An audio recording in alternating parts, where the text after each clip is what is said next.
Prism పబ్లో rowdyism బట్టబయలైంది. చాలా కాలంగా పబ్బుల విషయంలో ఏదో రకంగా బయటకు వస్తూనే ఉంది. పబ్బుల యొక్క ప్రవర్తన, పబ్బుల యాజమానుల యొక్క ప్రవర్తన శృతి మించిపోతోంది. అమ్మాయిలు అబ్బాయిలను తేడా లేకుండా ఇష్టం వచ్చినట్టుగా బౌన్సర్లను పెట్టుకుని వారిపై దాడి చేయించడం. మొన్న మధ్య ఆ గతంలో మీకు గుర్తు ఉంటుంది, ప్రిజం పబ్లో ఒక అంతర్రాష్ట్ర చాలా బిగ్గెస్ట్ రివార్డు కూడా ఉంది వాడిపైన. వాడు ఏకంగా అక్కడ గన్తో కాల్పులు జరిపిన తర్వాత పోలీసులు వచ్చి పట్టుకున్నారు. మా ఆర్టీవీ యాజమాన్యం కూడా అక్కడికి వెళ్ళి ఎప్పటికప్పుడు లైవ్ అప్డేట్స్ అందించే ప్రయత్నం మీకు చేసింది. సో ప్రస్తుతానికి ప్రిజం పబ్ విషయంలో మరొకటి బట్టబయలైంది. ఈ మధ్య కాలంలో పబ్బుల యొక్క ప్రవర్తన శృతిమించిపోతోంది. అమ్మాయిల పైన దాడులకు తెరలేపుతున్నారు. చాలామంది సినీ సెలబ్రిటీలు కూడా ఈ బారిన పడిపోయి ఇబ్బందులు పడుతున్న పరిస్థితి కనబడుతోంది. సో ప్రిజం పబ్లో ఈ మధ్య కాలంలో జరిగిన ఘటన సంచలనం రేపుతోంది.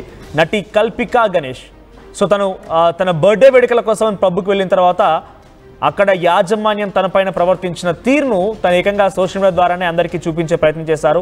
ఆ వీడియోలు చూస్తుంటే నిజంగా ఒక అమ్మాయి అని కాదు, అక్కడ అసలు ఒక మనిషిలా కూడా వాళ్ళు ఎవరు ప్రవర్తించడం లేదు. ఒక అమ్మాయి కనిపిస్తోంది ఎదురుగా, అమ్మాయితో ఎలా మాట్లాడాలని కనీసం ప్రవర్తించకపోగా వాళ్ళ భాష, వాళ్ళు మాట్లాడేటువంటి ఆ బీప్ లాంగ్వేజ్ అంతా కూడా అందరూ లైవ్లో చాలామంది చూసే ఉంటారు.